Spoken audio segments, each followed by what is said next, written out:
मोहतरम बुजुर्गों और इसको अल्लाह ताला का फज़ल और एहसान है कि अल्लाह ताला ने हमें और आपको अपने पसंदीदा दीन में दाखिल किया और मज़हब इस्लाम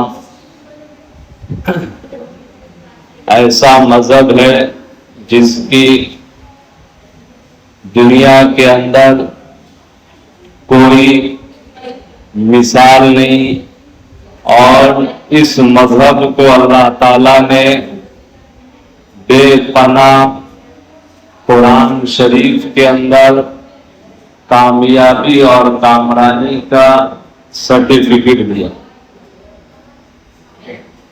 दुनिया में हम और आप जब आए हैं तो दुनिया के कुछ उसूल हैं। दुनिया चंद दिनों का मेला है और फिर इंसान को दुनिया छोड़कर जाना है। दुनिया में आने का जो मकसद, जो मतलब, दुनिया में जो कुछ हो रहा है ये सारी चीजें अल्लाह के हुक्म से होता है। हमारी जो सांस चलती है ये अल्लाह के हुक्म से चल रही है। ये सांस जब रुक जाएगी तो इंसान की सारी नेमत खत्म हो जाएगी। तो मुझे पिछले हफ्ते जो बात आई थी कि निकाह के बाद बीवी शौहर पर क्या हक है, क्या उसके हुकूक है, या शौहर के बीवी पर क्या हुकूक है, तो उसमें से बुनियादी बात रह गई थी। जैसे महर है, ये उसका हक है, नफका है, खर्च वगैरह जो आप खाते हो, जो आप पहनते हो, वो उसको खिलाओ, उसको पिलाओ। तीसरी चीज बुनियादी है तहफ्फुज। तहफ्फुज एक बीवी को अपने शौहर की तरफ से ऐसा कमरा या ऐसा घर होना चाहिए जिसमें उसकी इज्जत महफूज हो, उसकी आबरू महफूज हो और उसकी यानी आपकी जुबान से भी वो महफूज हो, जैसे आपके हाथों से भी महफूज। तहफ्फुज का मतलब होता है निकाह होने के बाद शौहर की तरफ से आप उसकी हिफाजत हो, यानी आप उसको मुहाफिज हो गए।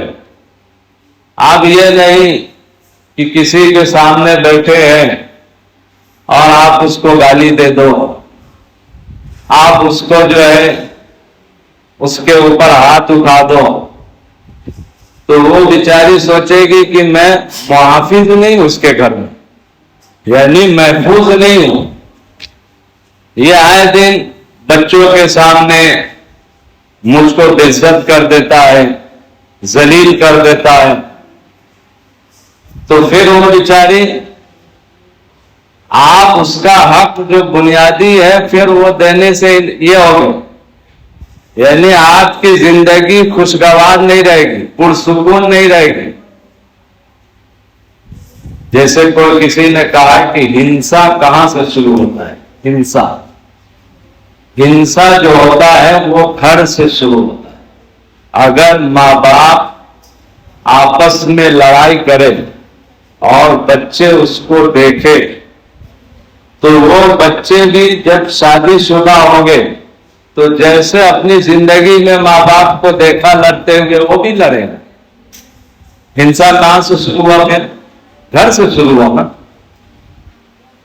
तो बुनियादी चीज है कि बीवी तहफ्फुज़ चाहती है, यानी आपकी जुबान से कि आप उसको गाली मत दो, आप उसके माँ बहन को गाली मत दो, उसके माँ बाप को गाली मत दो। वो अगर आपके पास आई है तो अपने घर को छोड़ के, अपने माँ बाप को छोड़ के सिर्फ अल्लाह के नाम पर, हुजूर पाक सल्लल्लाहु अलैहि वसल्लम के नाम पर आपके साथ उसका निकाह हुआ। सिर्फ ये अल्लाह की मोहब्बत पर आपके साथ पूरी जिंदगी निछावर कर देती। 95% घर को अगर कोई आबाद करती है तो वो घर की औरतें होगी। 5% सिर्फ मर्द हजरात घर आबाद कर पाते, यानी उसमें रोग होता है घर आबाद करने, फिर भी हम उसमें पीछे। फिर दूसरी बुनियादी चीज है तवज्जो। अब तवज्जो क्या है कि अगर वो बीमार पड़े तो आप उसको दवाखाना लेके जाओ। ये नहीं कि आप अपने छोटे भाई को कह दिए कि तय को दवाखाना लेके चले जाए। वो आपकी तवज्जो चाहती है, आप उसके लिए तवज्जो बनो। आप तवज्जो नहीं दे रहे हो, आप अपनी अम्मी से बोल रहे हो अम्मा बीमार पड़ गए, दवाखाना लेके चली जाएगी अम्मा। ये गलत है। बीवी आपकी तवज्जो चाहती है, इसको दूसरे की तवज्जो नहीं चाहिए। आप तवज्जो दो, आप उसके दुख सुख में साथ खड़े रहो, आप उसके लिए मुहाफिज बनो, तब आपकी जिंदगी खुशगवार होगी, पुरसुकून होगी। आप मुहाफिज नहीं रहोगे, आप उसको आए दिन बेइज्जत करोगे, आए दिन उसके ऊपर हाथ उठाओगे, तो ये जवा मर्दी का काम नहीं है। मर्द जो होता है वो कमजोरों पर हाथ नहीं उठाता। जो लोग औरतों पे हाथ उठाते हैं वो मर्द नहीं है। जो असली मर्द होता है वो कमजोर पर कभी हाथ नहीं उठाएगा, वो बर्दाश्त करेगा, वो सोचेगा, समझेगा। एक मर्तबा अगर किसी ने अपनी बीवी पे हाथ उठा दिया, समझ लो उसका दिल टूट गया। अब जिंदगी भर वो जोड़ना चाहेगा, मुश्किल है। तो इसलिए तवज्जो, तहफ्फुज, अगर आपकी तहफ्फुज यानी आपकी तरफ से उसको तहफ्फुज नहीं मिलेगा तो आपकी जिंदगी खुशगवार नहीं रहेगी। तीसरी चीज है हौसला अफजाई। अब वो आपके लिए तीनों टाइम खाना बनाती, आपके बच्चों का कपड़ा धोती, आपका कपड़ा धोती, सारी जरूरत पूरी करती। कभी हम उसकी हौसला अफजाई नहीं करते। हौसला अफजाई ये इंसानी फितरत है। यानी आप कहीं बाहर खाना खाए तो दूसरे से पूछते हैं ना कि क्या खाना बनाए, यानी उसमें आप सवाल करते हैं। तो कहने वाले कहते हैं डी उस्ताद ने खाना बनाया, उसकी तारीफ करते हैं, जोरदार सालन वाला होने, यानी हर चीज में बाहर वाले की तारीफ है, बेचारी घर में तीनों टाइम बरसों से खाना बना रही, एक बार भी हौसला अफजाई नहीं की ना, एक मर्तबा भी उसको हौसला नहीं दिए कि यार खाना बहुत जबरदस्त बना। यानी आप हौसला अफजाई करोगे तो वो खुश होगी, फिर आपकी जिंदगी खुशगवार होगी। आप जिंदगी भर बाहर वालों की तारीफ करते, घर वाले की तारीफ भूल जाते ना। बोले कौन खाना बनाए, दी उस्ताद ने खाना बनाया, इसकी खूब तारीफ हुई। घर में बेचारी बरसों से खाना बना रही, इसकी कोई तारीफ नहीं। तो हौसला अफजाई करो। आप हौसला अफजाई करोगे तो और खिदमत का जज्बा बढ़ेगा, आपकी जिंदगी खुशगवार होगी। आज हम और आप सिर्फ औरतों पर ही शरीयत का और इस्लाम मजहब का हर चीज लागू करते। जैसे मिसाल के तौर पे बड़े अब्बा का भाई, बड़े अब्बा का बेटा आया, चचा का लड़का आया। अब जो है, अगर आपकी बीवी अगर उससे कुछ बात कर ली तो आपको बुरा लगता है, यार ओके उससे कितनी देर तक बात करनी। जब आप बड़े अब्बा की लड़की से बात करते तो आपको बुरा नहीं लगता क्या? उनको भी तो बुरा लगता है ना। ताली तो दोनों हाथ से बजती। आप बाहर की लेडीज को देख रहे हो और उस पर आपकी नजर है, तो जाहिर सी बात है जब आपके यानी बीवी ऐसा करेगी तो आपको भी बुरा लगेगा। तो पहले खुद सुधरो ना। आप दूसरे को सुधारने से पहले अपने आप को सही हो। आप चाचा की लड़की से, बड़ा अब्बा की लड़की से क्या बात करें?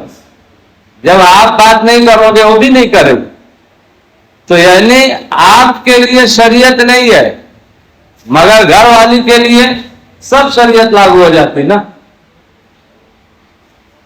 जब बाहर जाते घूमने के लिए ये पहन लो वो पहन लो, ठीक है, मगर आप भी जब बाहर जाते तो आप अपने आंखों में क्यों नहीं पर्दा लगाते? फिर आप अपने दोस्तों में फिर बात करते ना कि एक देखो बोले, एक देखो बोले। तो जिंदगी खुशगवार होने के लिए आपको दोनों तरफ से यानी सही होने की जरूरत है। अगर आप वन साइड चलोगे जिंदगी खुशगवार नहीं होगी। आप हौसला अफजाई करो तो इंशाअल्लाह जिंदगी खुशगवार होगी। इंसान फितरत होती है, इंसान की अगर हौसला अफजाई करो फितरती तौर पर उसके अंदर और हौसला यानी और अच्छा काम करने की ताकत होगी। इसलिए जो मजदूर खुशी से काम करता है ना वो बहुत सारा काम करता है, और जो जबरदस्ती वाले होते हैं फिर तुम उसमें फंसे रहोगे, कुछ नहीं होने वाला। इसलिए हौसला अफजाई करो। आप हौसला अफजाई करोगे जिंदगी खुशगवार होगी। तीसरी बुनियादी चीज है कि हम और आप जुमा के लिए आते हैं। सिर्फ 8 दिन क्या हम अल्लाह की जमीन इस्तेमाल नहीं करते हैं? यानी बाहर हम कारोबार करते हैं, सारी चीजें करते हैं, फिर 8 दिन हमारे कदम क्यों नहीं उठते नमाज के लिए? सिर्फ एक दिन क्यों आते? 8 दिन आओ ना। जब हमारे अंदर सांस लेने की ताकत 8 दिन रहती है, फिर एक दिन क्यों इबादत के लिए आते? एक दिन आप आ रहे हो ये मजाक है। आप इस्लाम जब कबूल किया, आपने इस्लाम की तालीम को कबूल किया तो हमेशा के लिए कबूल करो। ये नहीं मतलब आया तो कबूल किया, मतलब चले गया तो फिर। इसलिए आप 5 टाइम की नमाज पढ़ो। सिर्फ 8 दिन के लिए अभी हालात खराब हो रहे, इसलिए हालात खराब होने से पहले अपने अमाल सही कर लो, वरना हालात अगर आपके और हमारे अमाल से बिगड़ेंगे तो फिर इसको संभालने वाला कोई नहीं रहेगा। इसलिए हम और आप अमल पर आ जाए, अब नहीं तो फिर बहुत देर हो जाएगी। इसलिए अल्लाह ताला हम सबको कहने सुनने से ज्यादा अमल करने की तौफीक अता फरमाए। जो हजरत सुन्नत ना पढ़े सुन्नत पढ़े, सबसे सीधी करें।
अल्लाहु अकबर, अल्लाहु अकबर, अल्लाहु अकबर, अल्लाहु अकबर। अशहदु अल्ला इलाहा इल्लल्लाह, अशहदु अल्ला इलाहा इल्लल्लाह, अशहदु अन्ना मुहम्मदन रसूलुल्लाह, अशहदु अन्ना मुहम्मदन रसूलुल्लाह। हय्या अलस्सलाह,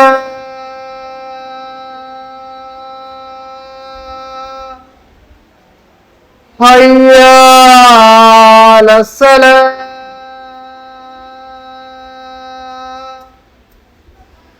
हय्या अलल फलाह,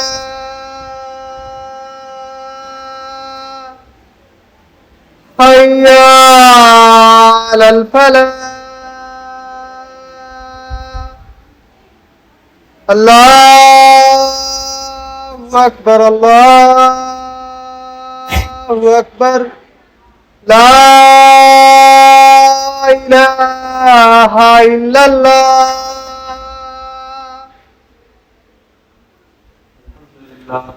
अल्हम्दुलिल्लाह मुसर्रिफिल औक़ात वत-तुरूर व मुजद्दिदिल अय्याम वल अअवाम वश-शुहूर